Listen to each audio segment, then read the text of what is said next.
नमस्कार नौजवान साथियों, मैं मोनू चौधरी। ज्योग्राफी की इस ऑनलाइन जर्नी में आपका हार्दिक स्वागत है। क्लास 11th की ज्योग्राफी को पढ़ते हुए हम आगे बढ़ रहे थे और क्लास 11 का हमारा जो भूगोल है उसमें भौतिक पर्यावरण, जिसे हम भारत का भूगोल कह सकते हैं, पुस्तक की बात कर रहे थे।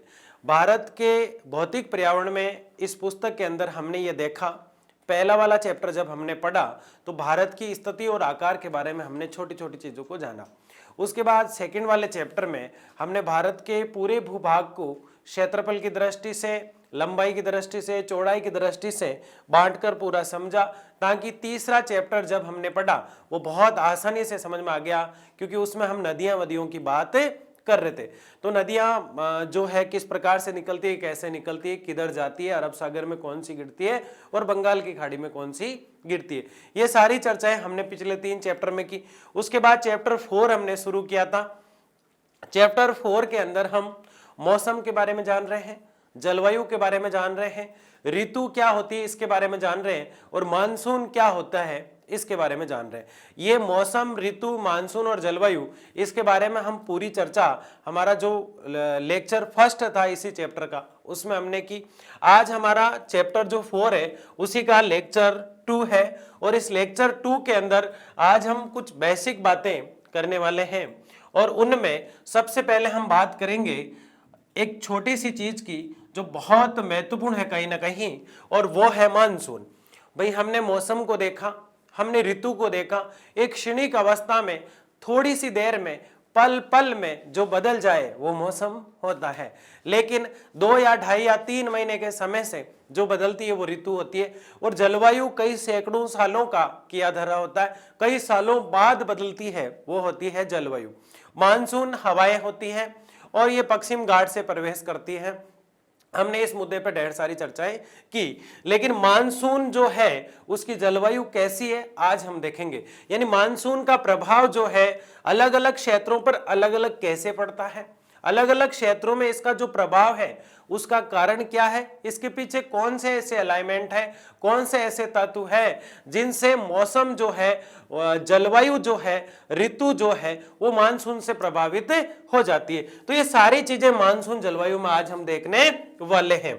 उसके अलावा जलवायु जो है, जो हमने तीसरे पार्ट के अंदर, यानी कि मौसम, फिर ऋतु और फिर हमने जलवायु पढ़ी थी, उस जलवायु को, उस क्लाइमेट को प्रभावित करने वाले अलाइनमेंट जो है, तत्व जो है, कारक जो है, उनकी बात हम करेंगे। उसके बाद हम अक्षांश रेखाओं की बात अक्सर हम करते हैं, लेकिन अक्षांश रेखाओं के 3-4 जो मुख्य पार्ट होते हैं उसको भी आज हम समझेंगे।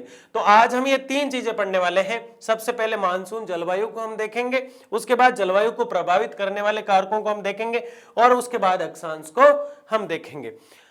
तो हम शुरू करते हैं और एक एक चीज को समझते हैं। हम देखते हैं कि मानसून जलवायु में एक रूपता एवं विविधता, यानी ऐसी कौन सी जगह है जहां का मानसून बराबर सा नजर आता है, और ऐसी कौन सी जगह है जहां का मानसून जो है उसमें विविधता पाई जाती है, उसमें बदलाव पाए जाते हैं, उसमें चेंज पाए जाते हैं, उसमें एक रूपता देखने को नहीं मिलती है, तो वो विविधता में बदल जाएगी।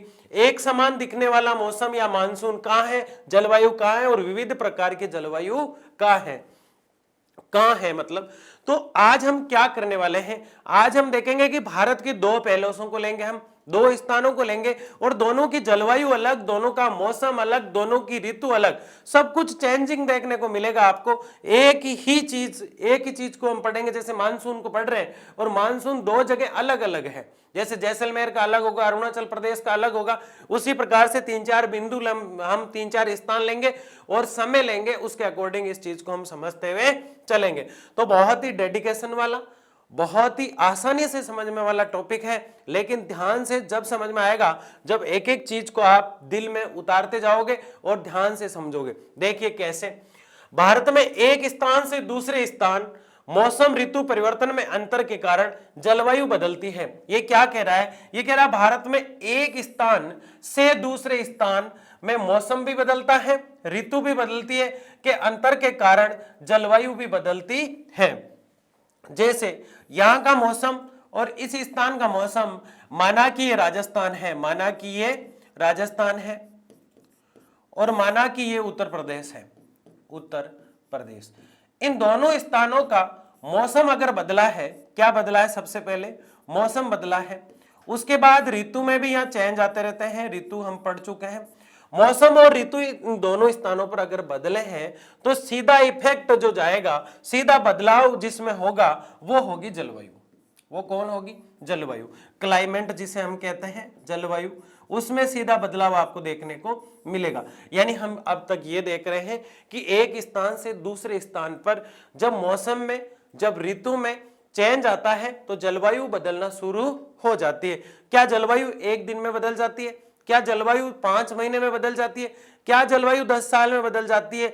बिल्कुल भी नहीं। जलवायु को बदलने में सैकड़ों वर्ष लगते हैं। कितने वर्ष लगते हैं? सैकड़ों वर्ष लगते हैं। मेघालय की गारो पहाड़ियां, अब हम दो स्थानों की अलग अलग बात करेंगे। जैसे यहां पे हमने राजस्थान लिया और यहां पे हमने उत्तर प्रदेश लिया, वैसे ही अब हम मेघालय की बात कर रहे हैं। कहां की बात कर रहे हैं? मेघालय की। और साथ ही हम जैसलमेर की बात करेंगे। दो स्थान लिए हमने, पहला लिया मेघालय और दूसरा लिया हमने जैसलमेर। जैसलमेर जो है वो राजस्थान में पड़ता है। तो मेघालय की गारो की पहाड़ियां, मेघालय जो है यहाँ पे गारो पहाड़ियां हैं, नाम है पहाड़ियों का गारो। हमने पढ़ा भी है गारो पहाड़ियों को, ये जनजाति के नाम पर पहाड़ी है गारो पहाड़ियां। तो मेघालय जिसकी राजधानी शिलोंग है, मेघालय की गारो पहाड़ियों में स्थित एक तुर्रा नामक स्थान है। कौन सा स्थान है भाई? तुर्रा नामक स्थान है। इस तुर्रा में एक ही दिन में उतनी वर्षा होती है, यानी इस जगह मेघालय के अंदर गारो जो पहाड़ियां हैं, मेघालय की गारो जो पहाड़ियां हैं, वहां एक ही दिन में इतनी बारिश होती है। तुर्रा स्थान पर एक दिन में जितनी बारिश होती है उतनी तो कहां, उतनी वर्षा होती है जितनी जैसलमेर में 10 वर्ष में होती है। इस जैसलमेर जो राजस्थान में है, जो कहां है? राजस्थान में, इसमें जितनी 10 वर्ष में वर्षा होती है उतनी तो यहाँ एक ही दिन में हो जाती है, एक ही दिन में हो जाती है। अब आप देखो, ये वर्षा का जो बदलाव है, ये जलवायु का जो बदलाव है, ये मानसून का अलग अलग जगह पहुंच पाना और नहीं पहुंच पाना, ये सारी चीजें इन दो उदाहरणों से आपको समझ में आ रही है कि मेघालय के अंदर तो इतनी बारिश होती है कि एक ही दिन के अंदर सब कुछ जो है, पूरा जो एरिया होता है वो पानी से लबालब हो जाता है। और जैसलमेर में 10 वर्षों तक ऐसा सौभाग्य उनको प्राप्त नहीं होता, क्योंकि जैसलमेर तो मरुस्थल है। मरु मतलब मिट्टी, मिट्टी भी कैसी? बालू, इसलिए वहां बालू का स्तूप यानी बालू मिट्टी के ढेर पाए जाते हैं, बालू का स्तूप। और वो अनुदैर्घ्य यानी लहराते हुए, अनुप्रस्थ यानी कटते हुए, समकोण कई दृष्टि से देखे जाते हैं। वहां बालू का स्तूप और अनुप्रस्थ, अनुदैर्घ्य प्रकार के मिट्टी के टीले जिसे हम कह सकते हैं, वो जैसलमेर में बने होते हैं। और मिट्टी के टीले वहां होंगे, बालू मिट्टी वहां होगी। रेगिस्तान, डेजर्ट जिसे हम कहते हैं, वो उस स्थान पर होगा जहां बारिश यानी वर्षा कम होगी। तो जैसलमेर में वर्षा कम होती है और मेघालय जो है वहां गारो की जो पहाड़ियां हैं तुर्रा स्थान पर, उसके बजाय जितनी वर्षा वहां होती है उसके बजाय 10 साल में ही नहीं होती है। कहां? जैसलमेर में। ये तो एक छोटा सा एग्जांपल था। और मजे वाली बात आप देखिए, जुलाई और अगस्त महीने की अगर हम बात करें तो भारत के दो स्थानों को हम समझ रहे हैं। गंगा नदी हमने बहुत अच्छे से पढ़ी है कि ये उत्तराखंड में बहती है, ये उत्तर प्रदेश में बहती है, ये बिहार में बहती है, झारखंड में बहती है, पश्चिम बंगाल में बहती है। तो गंगा का वो क्षेत्र 5 राज्यों वाला पूरा डेल्टा क्षेत्र, गंगा का 5 राज्यों वाला क्षेत्र, तथा उड़ीसा जो है उसका तटीय क्षेत्र में हर 5वें दिन वर्षा व प्रचंड तूफान आते हैं। यानी गंगा वाला जो क्षेत्र है वहां, गंगा वाले क्षेत्र में तो और भी कम, उड़ीसा वाले में तो बहुत ज्यादा आते हैं। हर 5वें दिन क्या हो जाती है? बारिश हो जाती है। और क्या होता है? प्रचंड तूफान यानी भयंकर तूफान आते हैं, भयंकर हवाओं का तेज चलना तूफान है और कुछ ही नहीं है, प्रचंड तूफान आते हैं। कहां की बात हम कर रहे हैं? हम बात करें उड़ीसा का जो तट है उसकी। उसके अलावा गंगा का डेल्टा यानी बहाव क्षेत्र, डेल्टा यानी बहाव क्षेत्र जो है, मैंने कहा डेल्टा वो क्षेत्र है, बताया आपको पहले कि डेल्टा वो क्षेत्र है जहां नदी कई प्रकार की मिट्टियां लेकर आती है और वहां छोड़ देती है। इसका मतलब नदियां वहां थोड़ा स्टोरेज करती है, थोड़ी धीमी होती है, थोड़ी रुकती है और फिर अरब सागर या बंगाल की खाड़ी में उसको जिस तरफ जाना है वो चली जाती है। तो वो स्थान जहां मिट्टियां, जलोढ़ मिट्टी जिसे हम कहते हैं अक्सर, जलोढ़ मिट्टी का मतलब होता है जल के साथ लोड होकर जो मिट्टी आती है वो जलोढ़ मिट्टी, और सबसे उपजाऊ होती है। वैसे दोमट सबसे होती है लेकिन जलोढ़ भी उसके बराबर मानी जाती है। तो दोमट जलोढ़ जो मिट्टियां है वो पानी के बहाव के कारण आ जाती है और वो जमा हो जाती है जहां ज्यादा दिखाई देती है। वो क्षेत्र हमेशा डेल्टा वाला क्षेत्र कहलाता है। तो गंगा नदी के पास में जमने वाली जो मिट्टियां हैं उनका जो क्षेत्र है जलोढ़ वलार, वो गंगा डेल्टा कहलाता है। एक तो उसकी बात हम कर रहे हैं। एक जो उड़ीसा जो है, जिसे ओडिशा भी कहते हैं, जैसे पुदुचेरी को पांडिचेरी भी कहते हैं, तो उड़ीसा का जो तटीय क्षेत्र है उस स्थान पर तो हर 5 दिन में बारिश हो जाती है। क्यों? क्योंकि यहाँ का क्लाइमेट ऐसा है, यहाँ का वेदर ऐसा है, यहाँ की सीजन जो है वो ऐसी है, इसलिए यहाँ पे हमेशा बारिश का मौसम रहता है। जबकि देखिए तमिलनाडु का कोरोमंडल जो तट है वो शुष्क और शांत रहता है। अब देखो महीना एक ही है, जुलाई या अगस्त, कोई सा भी देख लो आप, जुलाई से अगस्त की पूरी बात कर रहे हैं। जुलाई को देखते हैं, जुलाई एक बेसिक मानकर चल रहे हैं। जुलाई में आप देखिए भारत के दोनों स्थान है, उड़ीसा भी भारत का है, गंगा का डेल्टा स्थान भी भारत का और तमिलनाडु भी भारत का है, लेकिन बारिश में बदलाव है। ये एक बहुत छोटी सी चीज मैं बता रहा हूं। आपने देखा होगा कि आप जिस राज्य में या जिस जिले में रहते हैं वहां का मौसम अलग है, दूसरे राज्य में देखिए वहां का मौसम अलग है। जैसे अभी हम महाराष्ट्र और बॉम्बे की बात करें, वहां सर्दी नहीं है, राजस्थान में भयंकर सर्दी है। इसका क्या मतलब है? ये जलवायु जिसे हम कह सकते हैं, वेदर जिसे हम कह सकते हैं, मौसम, क्लाइमेट, सीजन, ऋतु, ये मानसून जो है ये सारी चीजें इस पे इफेक्ट डालती है। और एक एक चीज को हमने पहले लेक्चर में इसलिए समझा ताकि मैं जैसे ही मौसम बोलूं आपके तुरंत समझ में आ जाना चाहिए। ये तो क्षण भर की कहानी है, यानी पल पल में जो बदलता है वो मौसम है, लेकिन मैं जैसे जलवायु बोलूं तो सैकड़ों सालों में बदलती है जलवायु। ये तमिलनाडु और उड़ीसा के जो तट का ये जो शुष्क और शांत होना तमिलनाडु का और उड़ीसा में बारिश होना, ये एकदम से नहीं बदला, इसको बदलने में सैकड़ों वर्ष लगे। और मैंने आपको बताया ज्योग्राफी में साल, 2 साल, 3 साल तो कोई मायने ही नहीं रखता है। तो गंगा के और उड़ीसा वाले क्षेत्र में ज्यादा बारिश है। जैसे मेघालय की गारो पहाड़ियों में तुर्रा स्थान पर ज्यादा बारिश थी, जैसलमेर में नहीं थी, वैसे ही उड़ीसा वाले क्षेत्र में बारिश है और तमिलनाडु वाले में नहीं है। यहां हम एक्स्ट्रा चीज समय सेम लाए हैं, यानी जो हमारा टाइम है, टाइम पीरियड जो है वो जुलाई अगस्त का लिया है और उसी की बेस पर हमने इस पॉइंट को समझा है। दूसरे पॉइंट की अगर हम बात करें तो राजस्थान में एक चूरू जिला पड़ता है, शेखावाटी क्षेत्र कहलाता है राजस्थान का चूरू जिला। यहां कहते हैं कि सर्दी भी ज्यादा और गर्मी भी ज्यादा, क्योंकि बालू मिट्टी और ऐसा यह क्षेत्र है। ये क्षेत्र उसी हिसाब से डल गया जिस हिसाब से यहाँ मौसम चलता रहा, जिस हिसाब से यहाँ ऋतुएं बदलती रही, और धीरे धीरे यहाँ की जलवायु ऐसी हो गई कि सर्दी में सर्दी ज्यादा और गर्मी में गर्मी ज्यादा। तो इस क्षेत्र की अगर हम बात करें, जो चूरू राजस्थान शेखावाटी का क्षेत्र है, ये तापमान यहाँ पे 50 डिग्री सेल्सियस पहुंच जाता है। कब? दिन में। किस महीने में? जून के महीने में। हम बात कर रहे हैं जून के महीने की। चूरू का जो तापमान है कभी कभी 50 डिग्री सेल्सियस पहुंच जाता है। कितना पहुंच जाता है? 50 डिग्री सेल्सियस तक तापमान पहुंच जाता है दिन में। जबकि इसके अपोजिट हम देखें तो अरुणाचल प्रदेश जो है उसका एक क्षेत्र पड़ता है तवांग। कौन सा क्षेत्र? तवांग। वहां का तापमान उस समय 19 सेल्सियस डिग्री तक ही पहुंचता है। हम दिन की बात कर रहे हैं, हम जून की बात कर रहे हैं, यानी दिन के अंदर जून में एक स्थान का तापमान तो अचानक से 50 डिग्री सेल्सियस तक पहुंच गया और दूसरे स्थान का आप देख रहे हो अरुणाचल में 19 डिग्री सेल्सियस तक ही पहुंचा। मैंने तो एक ये छोटा सा एग्जांपल उठाया है, हो सकता है कुछ क्षेत्र 19 से भी कम रखते हो सेम डे पर, सेम महीने में, उसी दिन, और हो सकता है इससे भी ज्यादा कोई रखते हो। लेकिन चूरू जो है वो वास्तव में काफी बहुत खतरनाक वाली गर्मी यहां पड़ती है।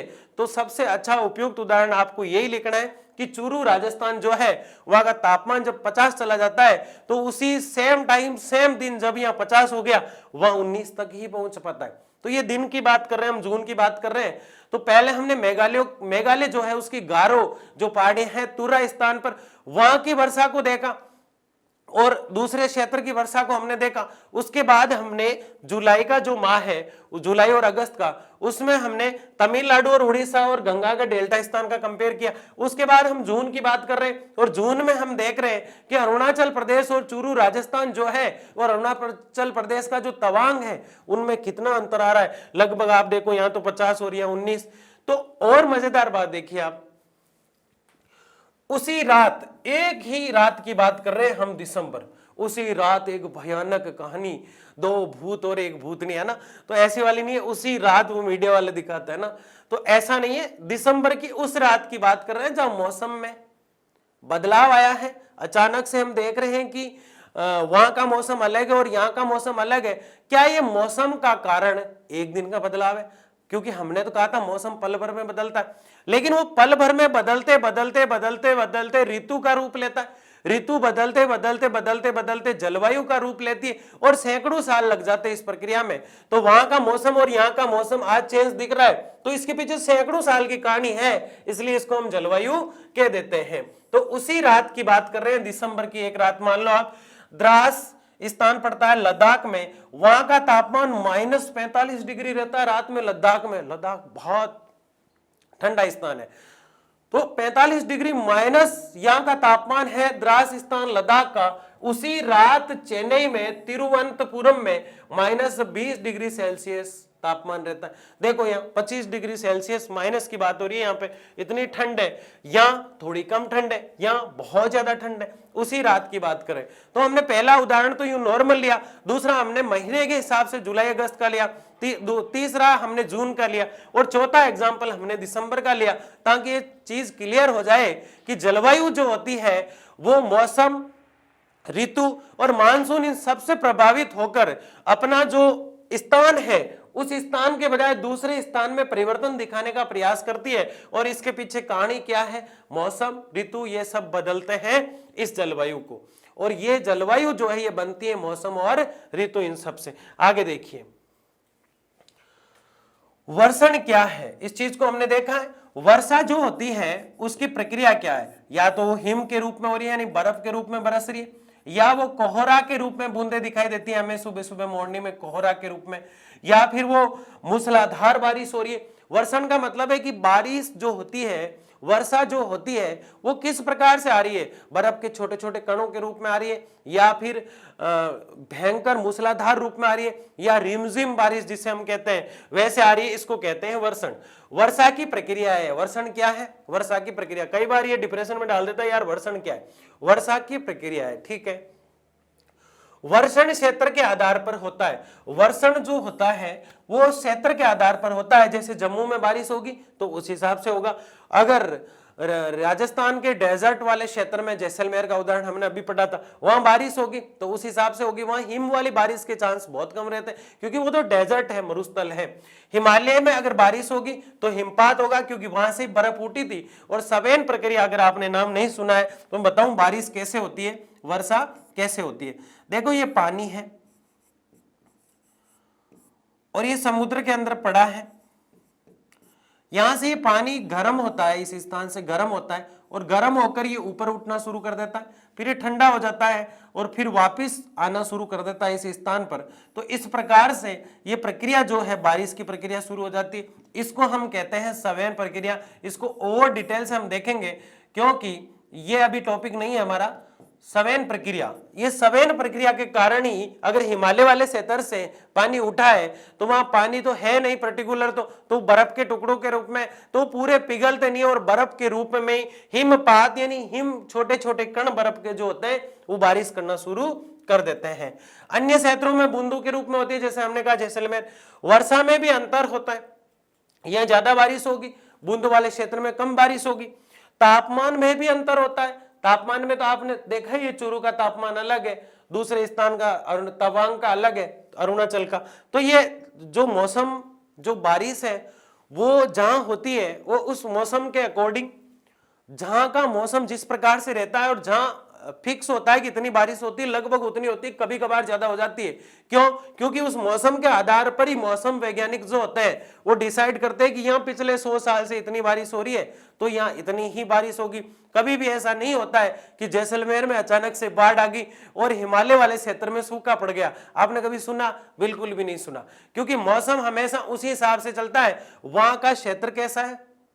और कई बार सुना होगा आपने कई लोगों के मुंह से कि जलवायु, वहां की जलवायु कैसी है। कोई अदर स्टेट जाता है या फिर आउट ऑफ कंट्री जाता है तो वो ये बात जरूर कहता है कि वहां का क्लाइमेट कैसा है, वहां का वेदर कैसा है, वहां का सीजन यानी ऋतुएं कैसी है वहां की। तो ये चीजें बेसिक बोलचाल में हम प्रयोग तो करते हैं लेकिन हमें इनका पता नहीं होता कि इनका अर्थ क्या होता है। इसलिए पहले लेक्चर में हमने सबसे पहले इन शब्दों को ही समझा कि मौसम, ऋतु, मानसून और इनमें फर्क क्या है जलवायु में। तो इनको समझने के बाद जिसने देखा है वो लेक्चर, उसको ये बहुत आसानी से समझ में आ रहा है कि हिमपात के रूप में कहीं वर्षा हो रही है तो वो हिमालय वाले क्षेत्र में हो रही है, और कहीं बूंदों के रूप में अगर वर्षा हो रही है तो वो बूंदों के रूप में कहीं वर्षा है तो जैसलमेर वाले क्षेत्र में। जरूरी नहीं है वो जैसलमेर है, हर वो सूखा क्षेत्र है जहां बूंदों के रूप में बारिश होती है। वर्षा में भी अंतर होता है, तापमान में भी अंतर होता है, हर चीज का अंतर दिखाई देता है। सर्दी गर्मी का भी अंतर होता है, कई मौसम ठंडा है कहीं गर्म है। जैसे माउंट की वर्षा जो सर्दियों में आती है भूमध्य सागरीय चक्रवातों के कारण वो बहुत ठंड पैदा कर देती है, और सर्दियों में आने के कारण उसको माउंट कहते हैं। तो उसका नाम उस क्षेत्र के हिसाब से भूमध्य सागर से आई, पछुआ पवनों से अगर आई है तो उसका नाम क्या हो जाता है, माउंट वर्षा हो जाता है। तो वर्षा के आधार पर है तो वर्षा ही, फिर उसका नाम माउंट क्यों है? वो माउंट इसलिए कि वो एक अपोजिट समय में आई है, वो उस समय में नहीं आई है जिस समय उसको आना चाहिए। जिस समय भारत में मानसून आता है उस समय आना चाहिए, लेकिन वो उस समय नहीं आती है, और वो भूमध्य सागरीय चक्रवातों से, पछुआ पवनों से आदि से वो आती है, इसलिए उसका नाम माउंट रख दिया जाता है। तो ये अलग अलग नाम होते हैं जो वर्षण को प्रभावित करते हैं। देखिए और मजे वाली बात, भारत की जलवायु को प्रभावित करने वाले कारक, और देखो ये आए हैं बाबूजी आपको समझा रहे, और ये कह रहे हैं कि दो कारक है, दोनों हाथ फैलाकर। पहला कारक है स्थिति कहां है, जलवायु को प्रभावित करने वाले कारक कौन से? एक तो कोई स्थान किस स्थान पर है, उसकी स्थिति क्या है, वो समुद्र तल से कितना ऊंचा और कितना नीचा है, ये मायना रखता है। यानी कि किसी स्थान की स्थिति कहां है, यानी वो अक्षांश और देशांतर पर किस स्थान पर है।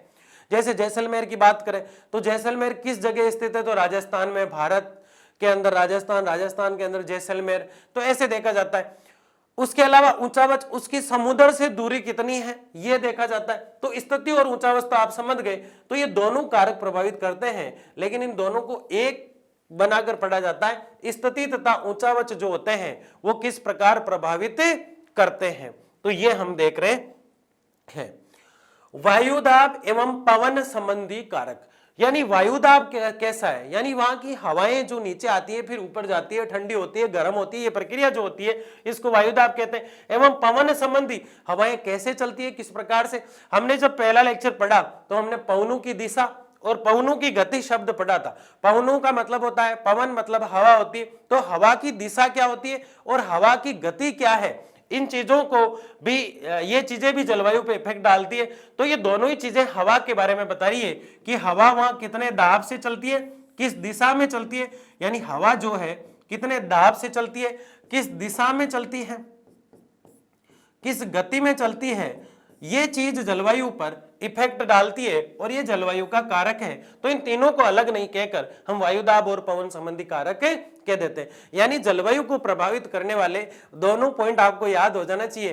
पहला जो पॉइंट है वो स्थिति और ऊंचावच है, दोनों को एक बोला जाता है, तो स्थिति और ऊंचावच वाला संबंधी कारक। दूसरे की अगर बात करें तो दिशा, गति और दाब नहीं बोलकर इसको वायुदाब और पवन संबंधी कारक बोल देते हैं। तो ये दोनों पॉइंट आपको बहुत अच्छे से यही समझ में आ गए, लेकिन एक एक को हम बहुत डिटेल से पढ़ेंगे और समझेंगे कि स्थिति और ऊंचावच संबंधी कारक जो होते हैं वो जलवायु को कैसे प्रभावित करते हैं, और इसके लिए हमें अक्षांश को समझना चाहिए, उसको हम समझने वाले। उसके बाद हिमालय पर्वत, उसके बाद जल तथा स्थल का वितरण होना चाहिए, समुद्र तल से ऊंचाई कितनी है, आदि चीजें ऊंचावच में देखी जाती है। समुद्र तल से ऊंचाई कितनी है ये देखी जाती है। जल तथा स्थल का वितरण कैसे, ये ऊंचावच है, यहाँ पे ऊंचावच, ठीक है। यानी ये पॉइंट जो लिखे हुए हैं, ऊंचावच जो है उसको प्रभावित करने वाली सबसे बड़ी समस्या, सबसे बड़ी सहायक और सबसे बड़ा बदलाव लाने वाली जो चीज है वो है अक्षांश। और अक्षांश जो है वो हिमालय पर्वत वाले क्षेत्र के बारे में जो है, वहां की जलवायु के बारे में कोई बताती है तो वो अक्षांश बताती है।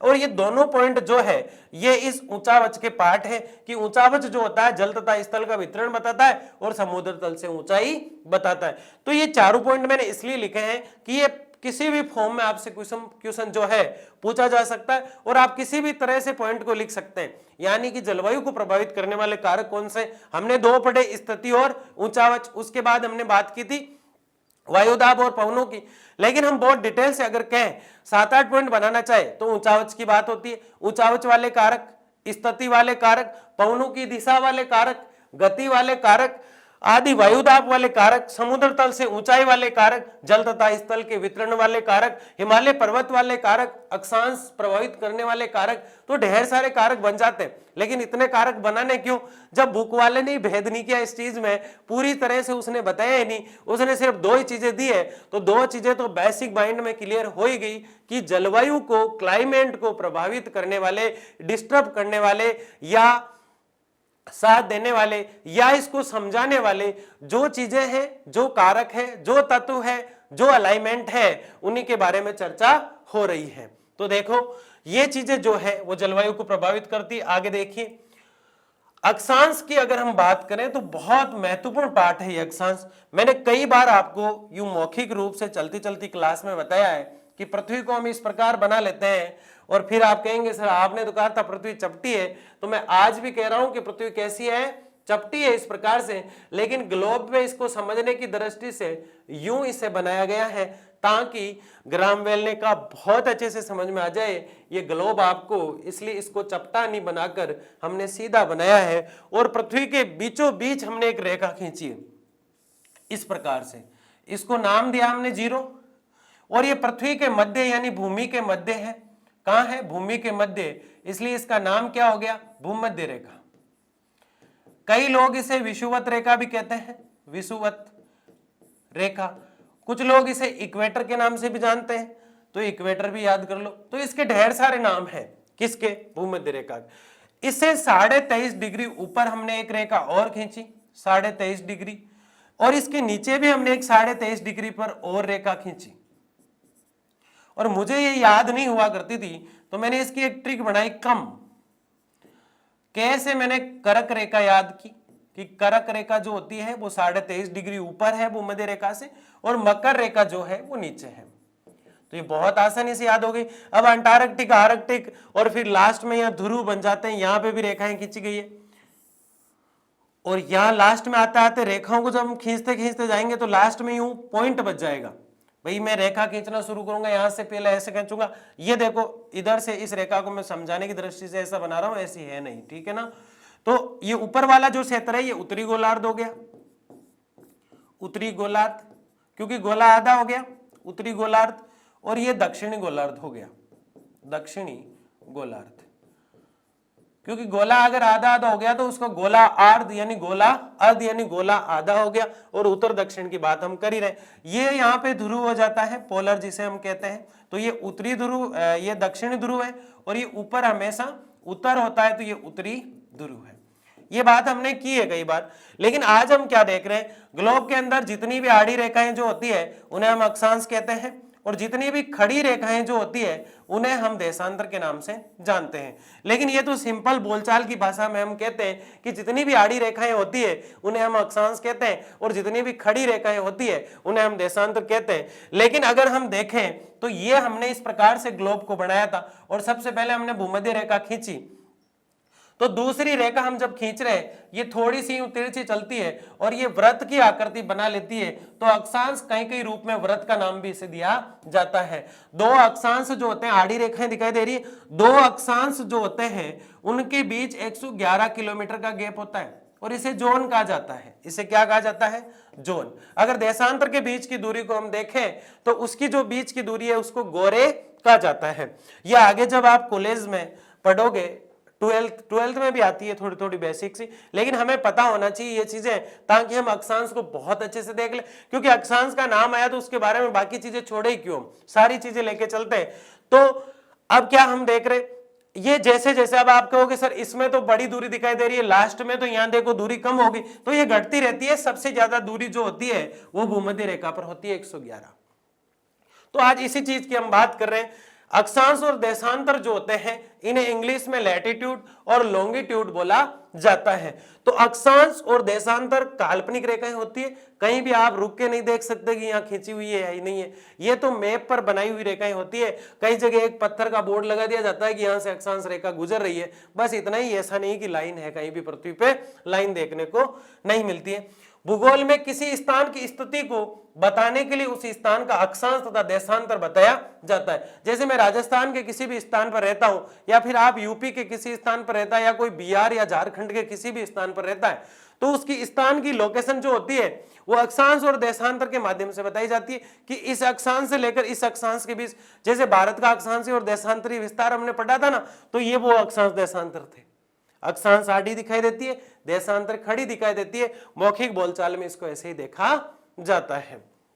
तो अक्षांश और देशांतर से सही लोकेशन का पता चलता है। आगे देखिए बड़ी शानदार वाली चीज, अक्षांश रेखाओं की विशेषताओं की अगर हम बात कर रहे हैं तो अक्षांश रेखाओं की विशेषताएं अब एक एक करके हम देखने वाले हैं और आज के बाद किसी भी कोई भी अक्षांश में आपको कोई भी डाउट नहीं होने वाला है। हम देशांतर रेखाओं को इसमें बहुत डिटेल से नहीं लेके चल रहे क्योंकि देशांतर की बहुत कम बात की गई है, क्योंकि मुख्यतः अक्षांश बहुत महत्वपूर्ण होती है। और इसको देखिए, सभी अक्षांश रेखाएं एक दूसरे के समांतर खाने हुए पूर्ण वर्त के रूप में होती है, अतः इन्हें पैरेलल्स भी कहा जाता है। कोई दिक्कत नहीं है, ज्यादा कुछ ही नहीं कहा जाता है इसको, सिर्फ इतना याद रखें कि अक्षांश जो होती है वो हमेशा इस प्रकार से खींची जाती है, तो कुछ कुछ से यूं वर्त की आकृति बना लेती है, इसलिए जो अक्षांश जो होती है उन्हें वर्त भी कहा जाता है।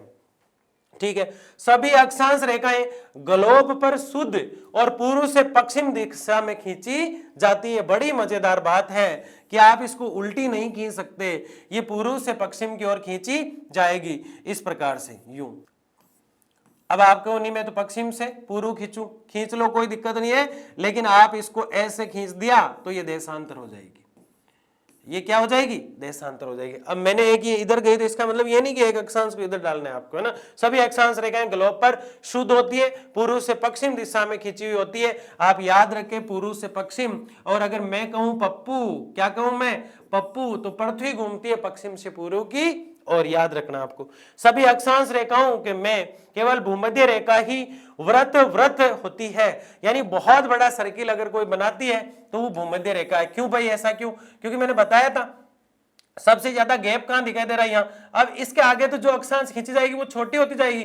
क्या इनमें 111 किलोमीटर का गैप होगा? नहीं होगा, लास्ट में पोलर आ जाएगा। क्या इधर वाले में होगा? ये तो सेव बन गई, एप्पल बन गई, है ना। तो इसमें होगा? नहीं होगा। सबसे ज्यादा गैप अगर होगा तो जो बीच वाली उसी में होगा, और इसीलिए इसने लिखा है कि सभी अक्षांश रेखाओं में केवल भूमध्य रेखा ही वृत्त, ग्रेट सर्किल जिसे कहते हैं। कई बार सवाल सीधा सीधा पूछ लेते हैं, ग्रेट सर्किल किसे कहा जाता है? तो भूमध्य रेखा को कहा जाता है। 111 किलोमीटर का गैप कोई बनाती है दो लाइनों के बीच में या वृत्त की आकृति में, ग्रेट सर्किल कोई बनाती है, ग्रेट वर्त बनाती है, तो वो भूमध्य रेखा है। क्या कर्क रेखा होगी? बिल्कुल भी नहीं। क्या मकर रेखा होगी? बिल्कुल भी नहीं। उत्तरी गोलार्ध कौन सा होगा? ऊपर की तरफ। दक्षिण गोलार्ध कौन सा होगा? नीचे की तरफ। हमेशा नक्शे में ऊपर क्या होता है? उत्तर। ठीक है, तो ये तीन चीजें हमने देखी और बहुत अच्छे से आपको समझ में आ गई।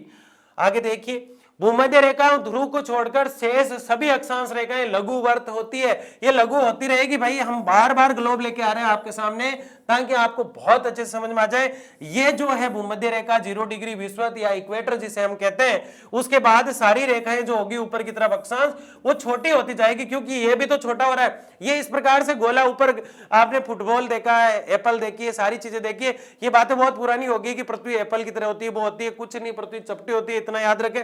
ऊपर से हम यूं देखें तो इस प्रकार से लाइनें छोटी होती जाएगी और छोटी होती जाएगी, तो भूमध्य रेखा एक ऐसी है जो 111 किलोमीटर की दूरी तय करती है, और वो दूरी जो है जोन कहलाती है, और वो ग्रेट सर्किल के नाम से जानी जाती है। देखिए, बाकी लघु वर्त है, बाकी छोटे वर्त बन रहे हैं, इसमें क्या बताऊं मैं आपको। ठीक है, से सभी अक्षांश रेखाएं लघु वर्त है। भूमध्य रेखा के दोनों ओर अक्षांशीय वृत्त छोटे हो जाते हैं। भूमध्य रेखा के दोनों तरफ के जो अक्षांशीय वृत्त है वो छोटे हो जाते हैं। भाई ये तो हमारी भूमध्य रेखा थी इस प्रकार से, ये भूमध्य रेखा। अब इसके बाद जितने भी ये अक्षांश है ये छोटे होंगे, क्योंकि लास्ट में तो इसको ध्रुव पे आना है, लास्ट में तो इसको ध्रुव पे आना है, तो लास्ट में ध्रुव पे आएगी तो बहुत छोटी हो जाएगी। क्या कर्क रेखा पे छोटी है? बिल्कुल छोटी है। अगर ध्रुव और कर्क रेखा की बात करें तो ध्रुव छोटा होगा, कर्क रेखा और भूमध्य की बात करें तो कौन छोटा होगा? भूमध्य बहुत बड़ी होगी, जबकि कर्क जो है छोटा होता जाएगा, क्योंकि ऊपर की तरफ छोटा हो जाएगा। क्या नीचे की तरफ बड़ा होता जाएगा व्रत? बिल्कुल भी नहीं। जितना व्रत कर्क रेखा पर बनेगा ठीक उतना ही किस पे बनेगा? मकर रेखा पर, क्योंकि दोनों 23.5 डिग्री पे, एक तो नीचे की तरफ 23.5 डिग्री पे मकर है और एक ऊपर की तरफ कर्क है, बीच में भूमध्य है। तो ये चीजें आपको समझ में आ गई। उत्तरी व दक्षिण ध्रुव बिंदु मात्र होते हैं, उत्तरी व दक्षिण बिंदु ध्रुव बिंदु मात्र होते हैं। ये कह रहा है कि ध्रुव जो होते हैं वो सिर्फ बिंदु ही बच जाते हैं। और मैंने आपको बताया ये रेखा हमने भूमध्य खींची, ये गोला मान लो इसको आप पूरा ऐसे, और ये और छोटी होगी, ये और छोटी, ये और छोटी, छोटी छोटी छोटी करते करते यहाँ पे बहुत छोटा पॉइंट बन जाता है और इस पॉइंट को ध्रुव बिंदु मात्र ही कहा जाता है। आगे देखिए, बहुत शानदार वाली चीज, अक्षांश रेखाओं का अधिकतम मान 90 डिग्री अथवा 90 डिग्री दक्षिण तक होता है, यानी 90 डिग्री से ज्यादा ये नहीं जा पाती है। सभी अक्षांश रेखाएं समान दूरी पर 1 डिग्री के अंतराल में लगभग 111 किलोमीटर पर खींची जाती है। कितनी? 111, याद रहना चाहिए आपको। 1 डिग्री के अंतराल पर कुल 181 अक्षांश प्लस एक भूमध्य रेखा 181 होते हैं, यानी कि 90 रेखा ऊपर होती है और 90 ही नीचे होती है। एक ये 0 डिग्री खुद है, तो 180 9 9 8 यानी 180, तो ये दोनों हो गई 180 और एक ये भूमध्य खुद है 0, इसको कहा गया है, तो इसको प्लस कर दो। तो फिर बताओ अक्षांश जो होती है वो टोटल कितनी होती है? 181। ठीक है, भूमध्य को नहीं जोड़ा तो कितनी है? 180। तो बड़ी मजेदार और शानदार वाली चर्चा जो है आज अक्षांश को लेकर नहीं थी, लेकिन अक्षांश के बगैर ये समझ में नहीं आती है। हम बात कर रहे थे जलवायु के कारकों की, और ऊंचावाच के आधार पर और स्थिति के आधार पर जलवायु के कारक के साथ वायुदाब और पवनों के आधार पर जलवायु में जो चेंजिंग आते हैं उसके पीछे सबसे बड़ा जो हाथ होता है वो अक्षांश का होता है। उसके बाद सारी चीजें होती है। तो जलवायु जो है उसको प्रभावित करने में सबसे बड़ा हाथ अगर किसी का है तो वो अक्षांश का है। अब देखो कुछ फैक्ट है। कर्क रेखा पूर्व से पश्चिम देश के मध्य भाग से गुजरती है, ये हम देख चुके हैं कि कितने राज्यों से गुजरती है, इसकी ट्रिक भी हमने देखी है। अगर आप में से किसी को याद है तो कमेंट बॉक्स में जरूर लिखना है, क्योंकि बार बार रिपीट करने से कोई भी मतलब नहीं है, क्योंकि इसको बहुत अच्छे से ट्रिक से गमछा मार करके कुछ याद कराया था और जो पढ़ता है उसको याद भी आ रही है ना। आधे लोग कह रहे हैं सर आप कह रहे हो कमेंट देखते हो तो फिर जवाब क्यों नहीं देते? बिल्कुल देंगे आपको, है ना। भारत का उत्तरी भाग शीतोष्ण कटिबंध है। भारत के उत्तरी क्षेत्र में शीत प्लस उष्ण क्या कहलाता है? शीतोष्ण। भारत के दक्षिण भाग में उष्ण कटिबंध है, पूरी तरह से तो नहीं है लेकिन कहा जाता है कि गर्मी वाला क्षेत्र ज्यादा देखने को मिलता है। उष्ण कटिबंध भूमध्य रेखा की नजदीकी के कारण उष्ण या तापमान अधिक महसूस करता है। शीतोष्ण कटिबंध में भूमध्य रेखा से दूरी के कारण विषम जलवायु है, विषम जलवायु है। देखो यहाँ क्या कहा इसने, उष्ण कटिबंध भूमध्य रेखा से नजदीकी के कारण अधिक तापमान अधिक महसूस करता है। इसका मतलब जो चीज भूमध्य रेखा के पास होती है वह तापमान अधिक होता है, तापमान अधिक होता है, और जो भूमध्य रेखा से दूर होती है वह तापमान ऑटोमेटिक अलग हो जाता है। तो ये चीज आपको समझ में आ गई है और बहुत अच्छे से एक एक चीज को हमने देखा है। ये हमारा जो टॉपिक था, ये हमारा जो लेक्चर था, ये जलवायु से संबंधित था। जलवायु को बहुत अच्छे से समझा और हमने एक एक चीज को जाना।